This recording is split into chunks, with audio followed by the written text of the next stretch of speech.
아주 매서운 칼날 같은 그런 추위를 우리가 느낄 수가 있습니다. 잠시만 밖에 있어도 뭐 얼굴과 손이 얼마나 시려운지 감당할 길이 없을 만큼, 그래서 뭐 살을 낸다는 말이 그 이해가 될 만큼 아주 실감날 정도로 매서운 추위를 우리가 계속 맞이하고 있는데, 뭐 들어보니까 이게 지금 시베리아의 온도하고 거의 뭐 삐까삐까하다는 말도 하더라고요. 그 정도로 지금 추운 일기가 금년에 들이닥쳤는데, 이런 매서운 날씨에도 우리 온 성도님들이 매일매일이 따뜻하고 주 안에서 육신도 영혼도 더욱 강건하기를 주님의 이름으로 축복합니다.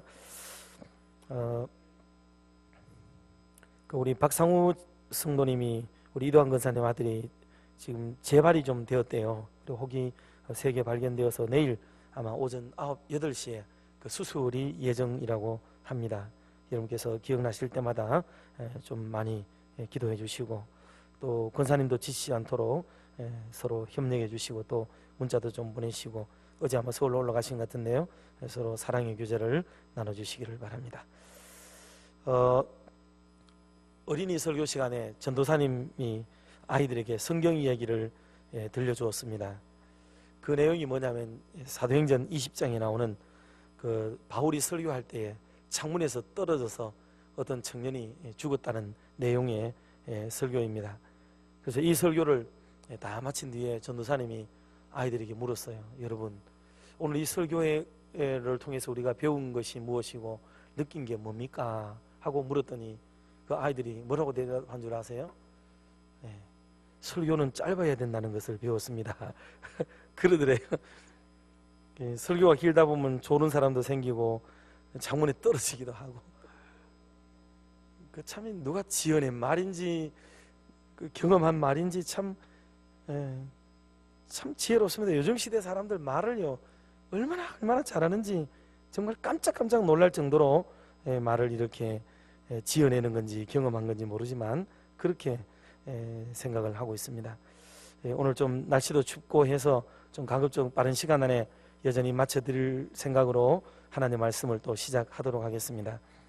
여러분들은 지금 우리나라에서 가장 안전한 지역이 어디라고 생각하십니까? 혹 알고 계시는 분 있나요? 우리나라에서 제일 안전한 지역, 어느 지역이 우리나라에서 제일 안전한 지역일까? 신문에 났어요. 신문에 세이프타임즈라는 신문에서 실제적으로 제가 설교를 준비하기 위해서 검색을 하다 보니까 나오더라고요. 깜짝 놀랐어요. 우리나라 제일 안전한 지역이 어디냐면 대구 달성군이에요. 달성군. 대구 달성군이 제일 안전하답니다. 제일 안전지수가 낮은 지역이 어디냐면 부산 중구. 그가 제일 위험한 도시로 판명이 됐어요. 이게 행정안전부가 지난 2017년 12월 13일에 발표한 내용인데요.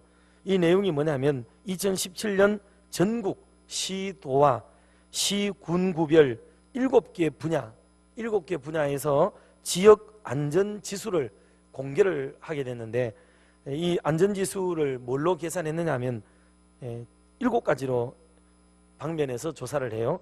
교통사고가 얼마나 많이 일어났는가, 화재가 얼마나 빈번하게 발생하고 있는가, 범죄가 얼마나 자주 일어나는가, 자연재해는 얼마나 일어나는가, 또 생활안전에 대한 문제는 얼마나 많이 일어나는가, 자살은 얼마나 많이 그 지역에서 일어나는가, 그리고 감염 등 이 질병의 문제가 얼마나 많이 일반적으로 개인 질병을 말하는 게 아니고 이 감염과 도시 전체적으로 일어나는 그런 것들로 해서 7가지를 조사를 했어요. 매 건마다 등급을 매겨요. 1등급에서 5등급까지 등수를 매겨가지고 점수를 하나하나 매겨가지고 했는데, 달성군 지역이 7개 분야에서 6가지가 1등이에요. 6가지가 1등. 이거 진짜 우리가 놀래줘야 됩니다. 이거는 사실 이게 우리 가까운 지역이, 우리 얼마나 달성군 근처에 살고 있습니까? 우리가 달성군 근처에 살고 있다는 게 정말 이런 도시 문화 환경 속에서 검사를 했을 때 가장 안전한 지역에 지근거리에 살고 있는 게 바로 저와 여러분이다 하는 이 자부심을 가질 필요성이 있다는 거죠. 다른 지역은 한 개 분야만 달성군에서 한 개 분야만 딱 4등급에 들어갔는데 이게 범죄 분야가 4등이에요. 범죄는 4등급에 들어가고 나머지들은 전체가 1등급에 속하는 정말 멋있는 그런 환경 등급을 받게 되었다. 그렇게 얘기를 합니다. 그 대구에 살고 가까운 데 사는 게 얼마나 안전지대에 가까운 데 우리가 살고 있는가 하는 것을 생각하게 만드는 거죠. 옛날에 미국하고 영국이 이라크를 상대로 전쟁을 하지 않았습니까? 오래되지도 않았죠. 그때 이라크의 대통령인 사담 후세인을 체포하는 과정에 참 많은 말도 있었지요. 사담 후세인이 보통 5에서 6m 정도의 아주 콘크리트를 강하게 만들어 놓고 그 밑에 거했기 때문에 이거 어지간한 박격포를 들이쏴도 알 수도 없고 죽일 수도 없고 잡아내지도 못하는 거죠. 그렇게 지냈는데 그 속에서 안전하다고 생각했는데 나중에 자기 자택인가요? 거기서 무슨 나물 저장하는 그 부속 자재를 넣어놓는 창고 지하실에서 거기서 있다가 체포가 되어서 나중에 교수형을 당해서 죽임을 당하게 되죠. 그런 데에 들어가 있으면 안전하다고 생각하고 그렇게 의리의리한 궁궐처럼 지어놓고 유리정원을 만들고 여름별장 만들고 곳곳에 놔도 거기가 살지도 못하고 맨날 지하실로 도망다니고 습기 찬 데로 도망다니고 그런 채소나 넣어놓는 창고 이런 데 숨어가지고 지내다가 결국은 잡혀가지고 교수형을 당해서 죽임을 당하는 참 비참한 죽음을 당한 사람이 바로 사담 후세인입니다. 지금 북한에 여러분 잘 아시죠? 북한에는 지금 지하 300m를 파가지고 거기에 김정은과 수뇌부들이 도피할 수 있는 벙커들을 엄청나게 많이 만들어놨대요. 그리고 그네들은 그냥 일상적으로 보통 사람들이 다니는 지하철이 지상에서 100m 아래에 있어요. 100m 아래. 그러니까 유사시에는 그냥 북한 사람들이 대부분이 지하철로 대피하면 저절로 방공화가 되도록 평양 거리가 다 그렇게 시설되어 있다 하는 보고도 여러분 들었죠. 그래가지고 지금 미국이 이 정보를 가지고 처음에는 고속철, 지하철 100m를 타격할 용도로 저강도 핵무기를 만들어가지고 이 100m까지 막 폭탄을 쏘면 이게 파파파박 파고 들어가지고 그 안에 막 터져가지고 사람들을 죽이는 무기를 이게 저강도 핵무기라 그러거든요. 근데 이게 300m 속에 있다는 말을 듣고 핵무기를 더 이렇게 강도를 높게 만들어서 300m까지 파고 들어가는 걸 지금 만들겠다고 지금 그러고 있는 것 아닙니까? 사람이 피하는 쪽, 잡아내려고 하는 쪽, 이 둘 사이의 상관관계는 뭐 역사 이래로 지금까지 반복되는 일이라고 볼 수 있습니다. 사람을 어떻게 하면 한 번만에 그냥 빨리 타격을 입혀서 죽일 수 있을까? 이거 연구해가지고 만드는 게 무기 만드는 거잖아요. 무기 만드는 거죠. 방어를 하게 되면은 그 방어를 뚫을 수 있는 물건을 만드는 거죠. 철모를 쓰면은 처음에 나왔던 총알은 막아주는데 그 다음에는 철모를 뚫는 총을 만들잖아요. 또 벙커를 만들면은 벙커를 뚫고 들어가는 무기를 또 만들게 되고, 지금 계속 하나는 막고 하나는 또 뚫고 그래서 이거를 모순이라고 하잖아요. 모순은 창하고 방패라는 뜻 아닙니까? 그래서 이거는 어떤 창이라도 막을 수 있는 방패다라고 말하는 게 있는가 하면은 어떤 방패도 뚫을 수 있는 창이다. 그래가지고 서로 이 논리가 안 맞기 때문에 이런 것을 아주 가르쳐서 모순이라고 얘기를 하지 않습니까? 이 세상이 모순됐다는 거죠. 모순. 지금 세계가 그렇게 지금 돌아가고 있어요. 어떻게 하면 막느냐, 어떻게 하면 뚫고 들어가느냐, 이 전쟁이죠. 정보를 다루는 사람들도 마찬가지예요. 정보를. 저도 뭐 걱정을 많이 했지만은 이번에 뭐 비트코인인가 뭔가 나온다 그럴 때 아유 이게 뭐 좀 또 이상하다 생각했는데 알고 봤더니 또 북한에서 여기 차액을 어마어마하게 또 가져갔다는 얘기가 지금 돌아나고 있죠. 그래서 한쪽은 막으려고 정보망을 두텁게 하고 안전망을 시설하지만은 그거를 또 뚫고 들어가서 돈을 빼내가는 사람들이 또 생기고 그거를 막으려는 사람도 생기게 되고 끝없는 이런 일들이 반복됩니다. 숨을 데가 없는 거예요. 숨을 데가. 동물의 왕국이 어릴 때는 하나도 재미가 없고 지루하기 그지없는 그런 내용이지만은 이게 동물의 왕국이 재미있으려 그러면은 이게 나이가 좀 들어가는 증거라고 그러더라고요. 딱 앉아가지고 동물의 왕국을 보면서 인생을 생각하고 동물들이 이해되기 시작하고 막 이러면 이제 사람이 이제 슬슬 늙어가는 거라고 그러더라고요.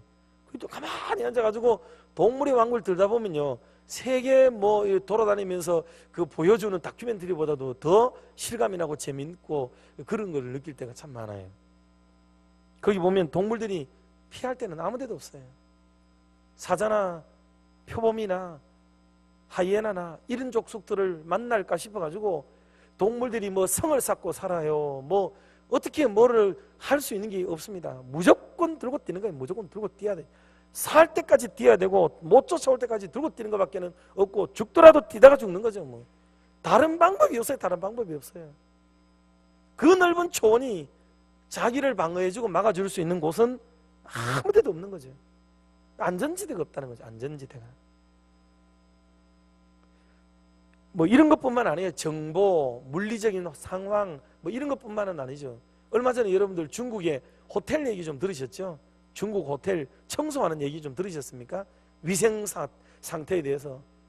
그래도 이게 몰카를 가지고 찍었는데 보니까 뭐 변기에다가 수세미를 가지고 변기를 닦던 그걸 가지고 그대로 그냥 손님들 컵을 갖다 그대로 닦고 욕조를 닦고 세상에 아휴 참 그동안에 우리가 중국을 얼마나 갔는지 어쩐지 그 물이 달달하고 참 맛있고 그 냄새는 중국 냄새인 줄 알았지 그거 냄새인 줄은 생각도 못하고 왜 이렇게 살이 찌고 건강해지는지 이유를 알았습니다.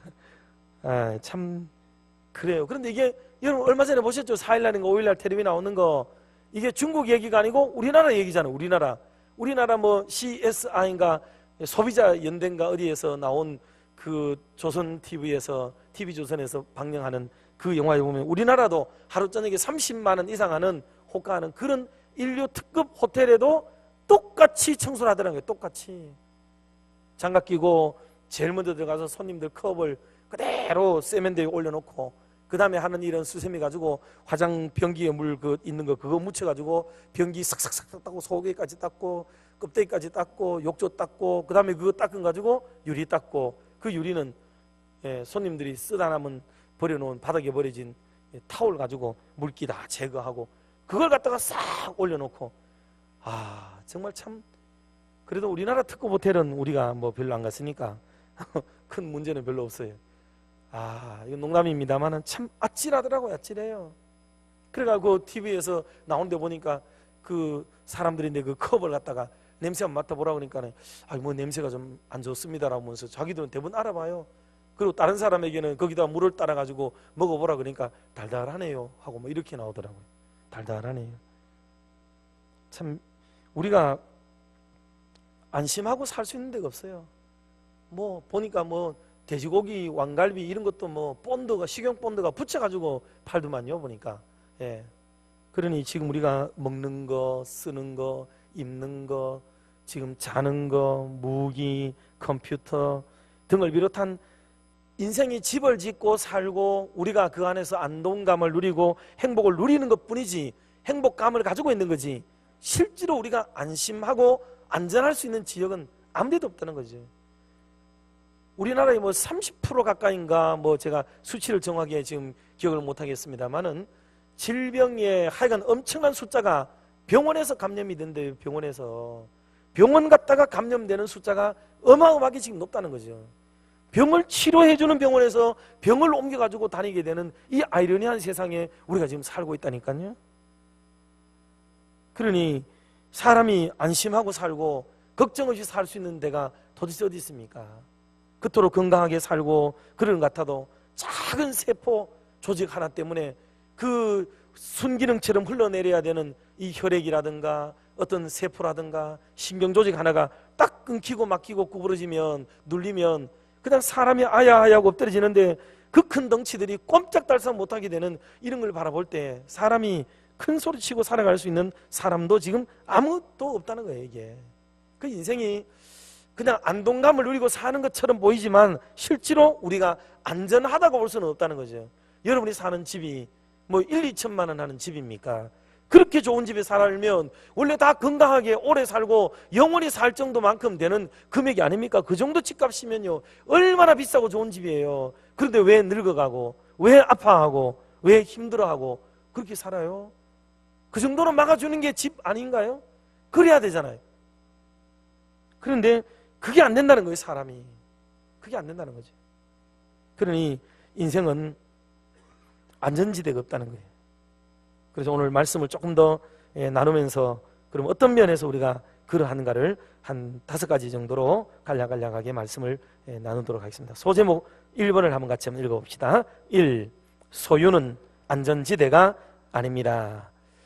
긴 말씀 드리지 않아도 여러분이 대번 짐작할 수가 있습니다.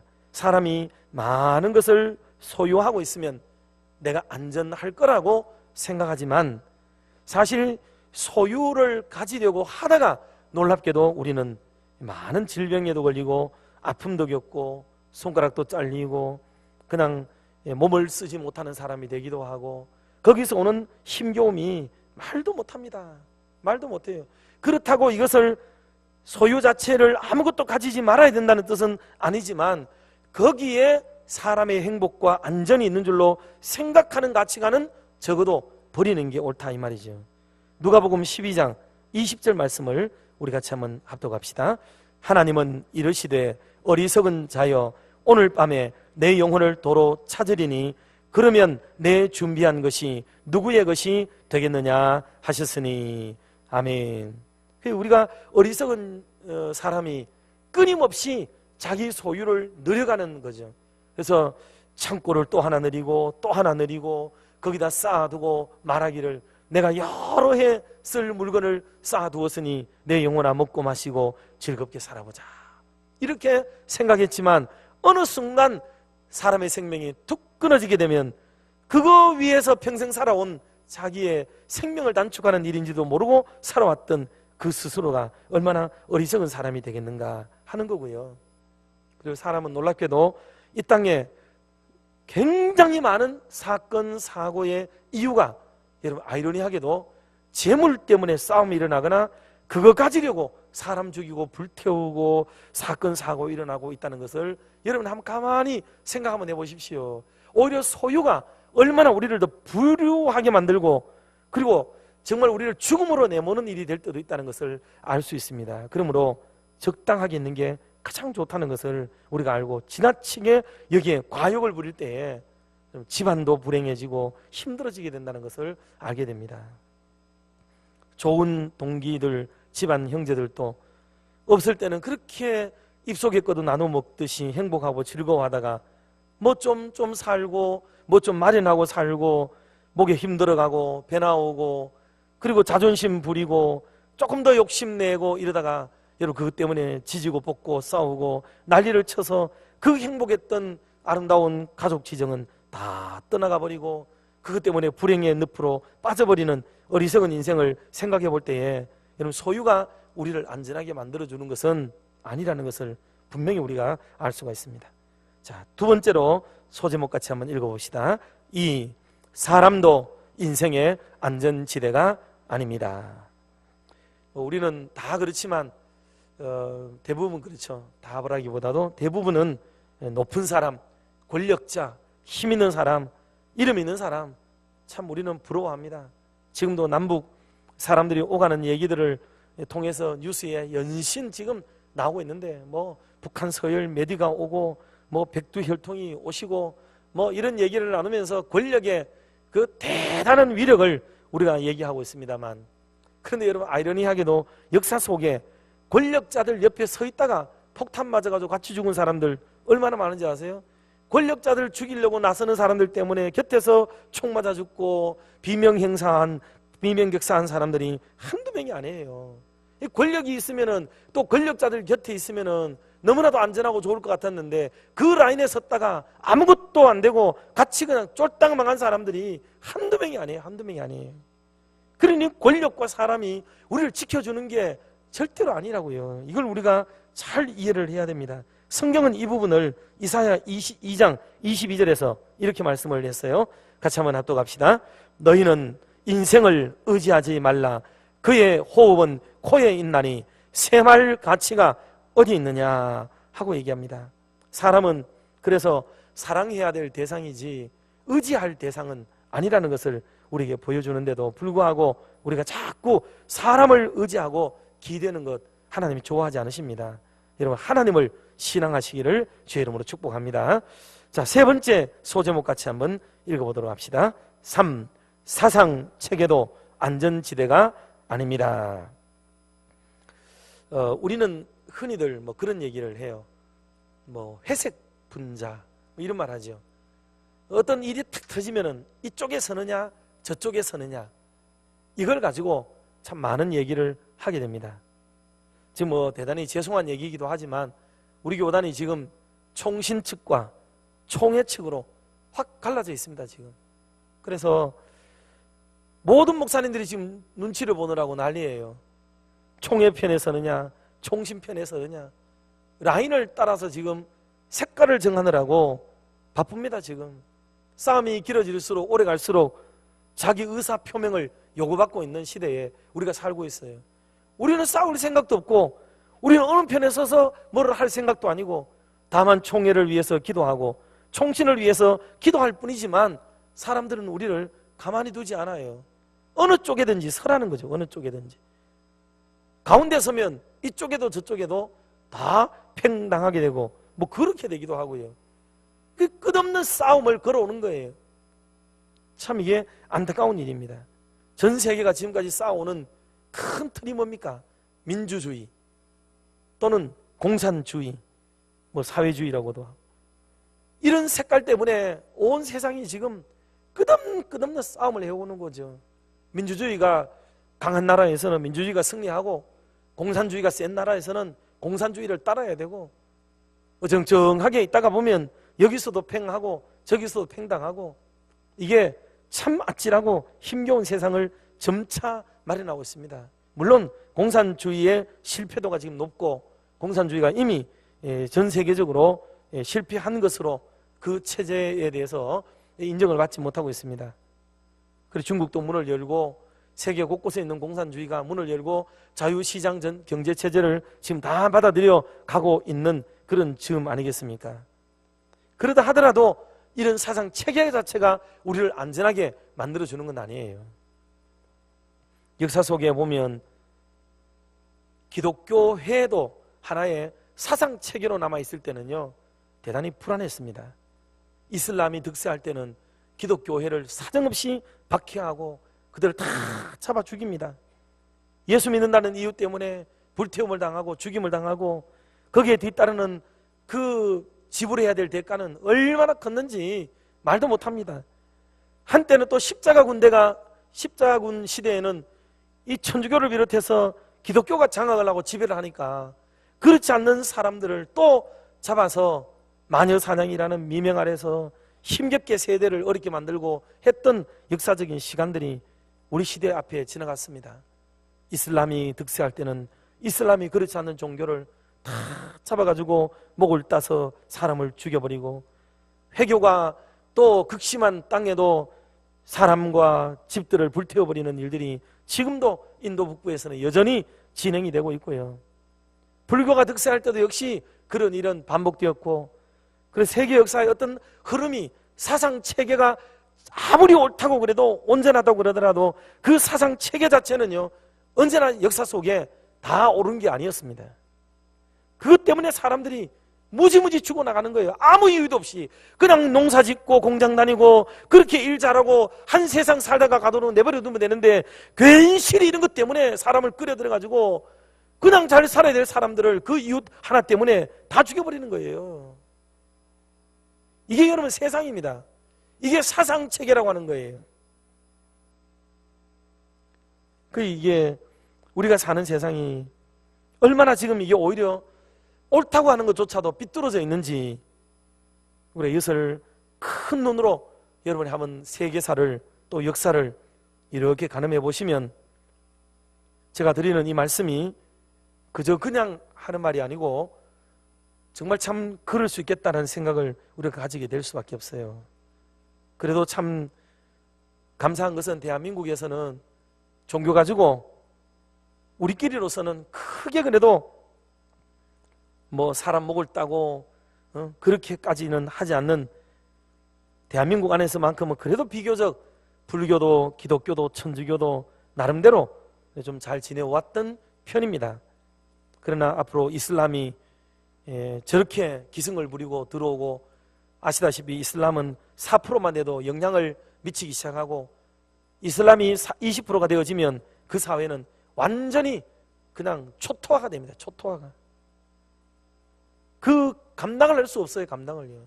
특히 한국적인 사람들은 타 종교라도 여론으로나 말로는 나쁘다 싫다 말하지만 실제적으로 극소수의 사람을 제외하고는 절에 가서 불상 목을 딴다든지 뭐 십자가를 부러뜨린다든지 그 정도 난동을 피우는 사람들은 대한민국 안에 아주 극소수에 불과하고요.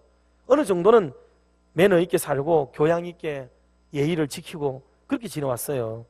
그런데 이슬람이 들어오면 종교 간의 불화가 심화될 게 뻔하고 지금 우리나라의 미래가 참으로 암담한 그런 지경이 예상되기도 합니다. 이런 부분들을 우리 사회각계층에서 우리가 직업을 가지고 계신 여러분들이 곳곳에서 이런 마인드를 잘 펼쳐서 이것을 잘 막아야 돼요. 이걸 못 막으면 진짜 우리나라가 큰일 납니다. 큰일 나요. 우리 시대까지는 뭐 그럭저럭 살 수 있을 겁니다. 그러나 우리 인생 말년과 다음 세대에는 보장받을 수 없는 그런 시대가 우리 앞에 펼쳐진다는 것을 기억하고, 우리가 미래 세대를 진짜 생각한다면 이런 것들을 바로 잡아줄 수 있는 그런 마음이 필요합니다. 그래서 이런 사상체계도 지나치게 의지하지 말아야 돼요. 이거 의지하다가 우리나라는 갈라질 때부터 싸웠어요. 갈라질 때부터 싸워가지고 그렇게 남북으로 결국은 갈라지고 신탁통치 이루어지고 지금까지 편갈리기 돼가지고 오늘까지 내려오고, 이 어떤 하나 될 조짐은 보이지도 않고 여차하면은 한 방 더 나버릴 기세로 지금 살아가고 있기 때문에 이 대한민국이야말로 정말 화약고에 우리가 지금 살고 있는 거죠. 두려운 일입니다. 자, 네 번째 소제목 같이 한번 읽어봅시다. 4. 우상이나 고등 종교도 안전지대가 아닙니다. 뭐 방금도 사상과 더불어 종교에 대한 얘기를 좀 드렸지만은, 사람들이 뭐 나무를 깎아서 그 밑에 가서 빈다고 해결되는 것도 아니고, 낮에는 태양을 향해서 빌고 밤에는 달을 향해 복주기를 빌고 자연을 숭배하고 등등 다양한 형태로 신앙 종교 행위를 하고 있지만 그런 것들이 우리를 지켜주지는 않아요. 우린 다 알고 있습니다. 제사 드리는 사람들 곁에서 제가 얘기를 해본 적이 있어요. 또 우리 집안 안에도 외갓집에서는 또 종교를 아주 늦게 할머니가 고백하고 돌아가셨고 할아버지는 믿지 않으셨고 하기 때문에 그 제사를 지내는 거를, 또 제 문중의 제사 지내는 거 이런 것도 또 어릴 때 또 많이 봤습니다. 그래서 예수를 믿고 교회 다녔던 저로서는 되게 궁금해가지고 물어봤어요. 제사 지내는 분들에게 진짜 이 제사 지내면 조상이 와가지고 이걸 먹어요? 물었어요. 그랬더니 자기들도 그거 안 믿는데요. 그거 말을 하기를 혹 믿는 사람이 있기도 한데 그건 자기는 아니에요. 그러면서 우리들에게 믿는 건 아니라는 거죠. 다만 효의 표현이라는 거예요. 효의 표현.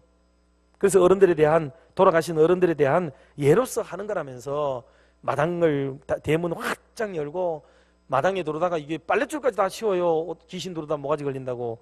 그거 다 치워야 잘 들어오거든요, 그게. 그래서 치우고 밟고 들어올 때 그 세숫대야라든가 이런 거 알루미늄으로 된 거 밟으면은 그 소리 나가지고 쫓겨간다고 그것도 확 열어 치우고 오시기 좋도록 그렇게 다 치워놓고 제사를 드리는데, 그 진짜 신이 오는 거 맞아요? 가면 그거 안 믿는데 또. 예, 근데 그냥 그렇게 하는 거예요. 그렇게. 그런데 이게 남의 얘기가 아니고 교회 다니는 우리들도 하나님이 진짜 여기 계시는 거 맞아요? 물으면 성도들 중에 대부분의 사람들은 잘 몰라요.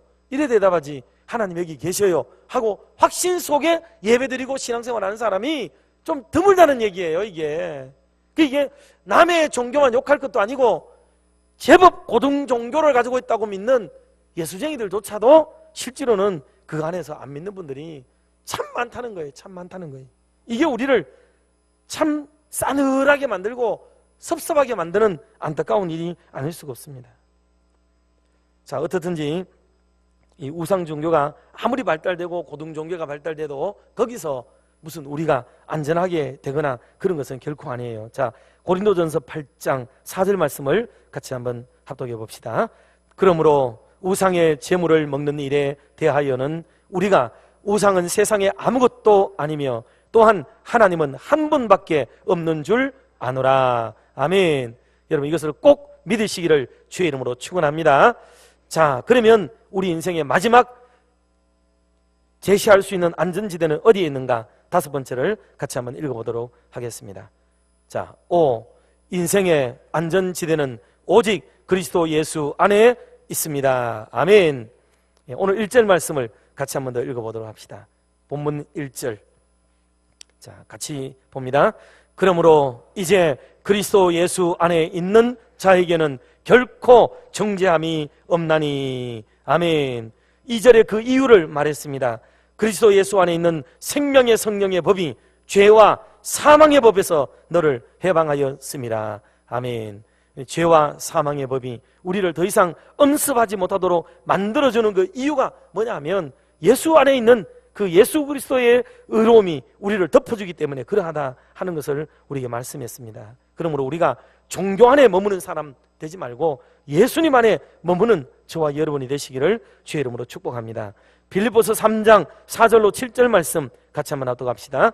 그러나 나도 육체를 신뢰할 만하며 만일 누구든지 다른 이가 육체를 신뢰할 것이 있는 줄로 생각하면 나는 더욱 그러하리니 나는 8일 만에 할례를 받고 이스라엘 족속이요 베냐민 지파요 히브리인 중에 히브리인이요 율법으로는 바리새인이요 열심으로는 교회를 박해하고 율법의 의로는 흠이 없는 자라. 그러나 무엇이든지 내게 유익하던 것을 내가 그리스도를 위하여 다 해로 여길 뿐더러. 아멘.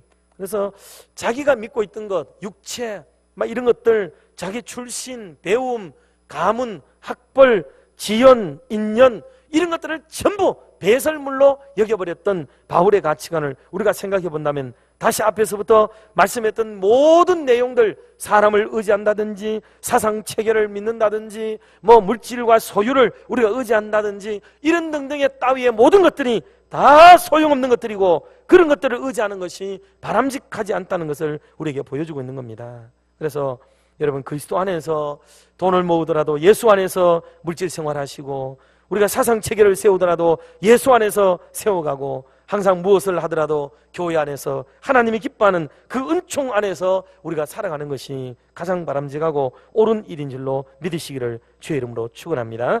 마지막으로 우리가 시편 18편 1절 2절 말씀을 우리가 같이 한번 합독하겠습니다. 나의 힘이신 여호와여 내가 주를 사랑하나이다. 2절 여호와는 나의 반석이시요 나의 요새시요 나를 건지시는 이시요 나의 하나님이시요 내가 그 안에 피할 나의 바위시요 나의 방패시요 나의 구원의 뿌리시요 나의 산성이시로다. 아멘. 그래서 하나님 안에 주님 안에 머물 때에 우리가 요새 되시는 주님께 산성 되시는 주님께 우리가 피함을 얻게 된다는 것을 우리가 꼭 기억을 해야 합니다. 마지막으로 어제 어느 날 어떤 무명의 시인이 썼는 시인데요, 여러분 한번 들어보시면 의미가 좀 있으리라고 생각합니다.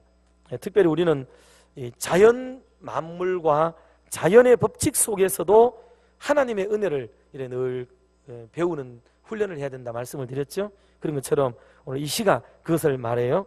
인생의 안전지대라는 시인데 미류나무 높은 곳에 자리 잡은 둥지, 저 창공 높이 날아오르는 까치들의 보금자리, 어머니의 따스한 가슴, 세상 물정 상관없이 천사의 얼굴을 한 아가들의 피난처, 물결이 잦아진 폭우, 흉룡한 파도와의 싸움을 뒤로한 작은 배들의 평화의 터전.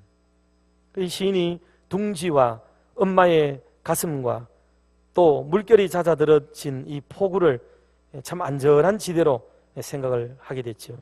그러면서 뒤에 네 번째 단을 이렇게 얘기합니다.